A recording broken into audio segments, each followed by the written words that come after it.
تعالوا بقى النهاردة نعمل مع بعض كوكيز بجد هتعجبك جدا، من احلى المرات اللي عملت فيها الكوكيز. وشوفي بنفسك، يعني جربي وانتي هتعرفي بنفسك.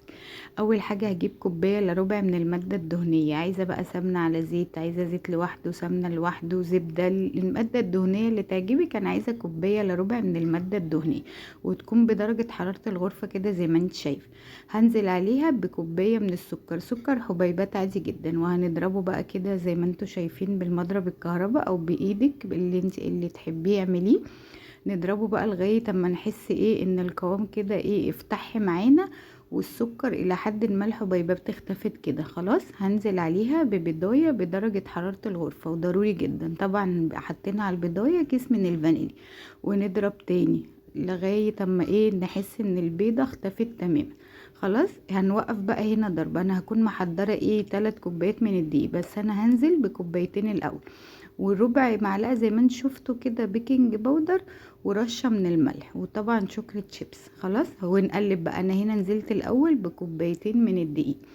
انا هنا بلم مش هعجن، انا بلم هنا يعني عايزة عجينة متماسكة في ايدي. خلاص اول ما احس ان الدقيق اختفى هوقف بقى تمام. انا هنا نزلت بكوبايتين لا ملزقة، فهاخد نص كوباية تاني.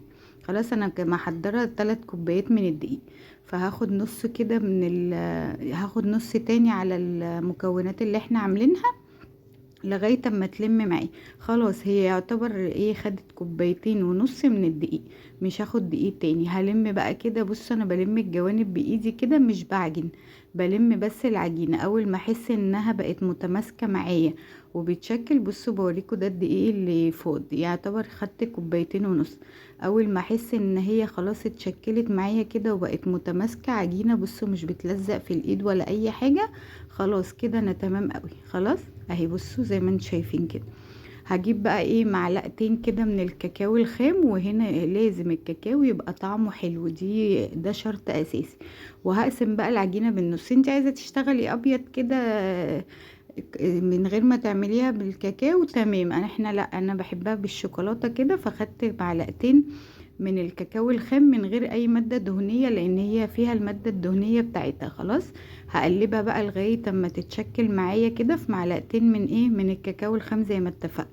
وهشكلها بقى وهنزلها في الشوكولات شيبس. مش عايزة براحتك، يعني ده كده تشكيل للوش فقط. بس هي الكوكيز بتبقى طعمها حلو قوي بالشوكولاتة. وفي على فكرة ممكن نجيب بار من الشوكولاتة ونقطعه قطعة كده ونحط عليها، بيبقى طعمه تحفة. هنشكل بقى كل الكمية. بص انا هنا ما دهنتش الصينية اي حاجة، عشان احنا ايه بتدين المادة الدهنية بتاعت الكوكيز مظبوط. هكون مشغلة الفرن على درجة حرارة 200. بعد ما شكلت كده كله هدخلها بقى الفرن. هتقعد قد ايه؟ بعد ربع ساعة تشوفيها هتلاقيها استوت، يعني من ربع لتلت ساعة كده.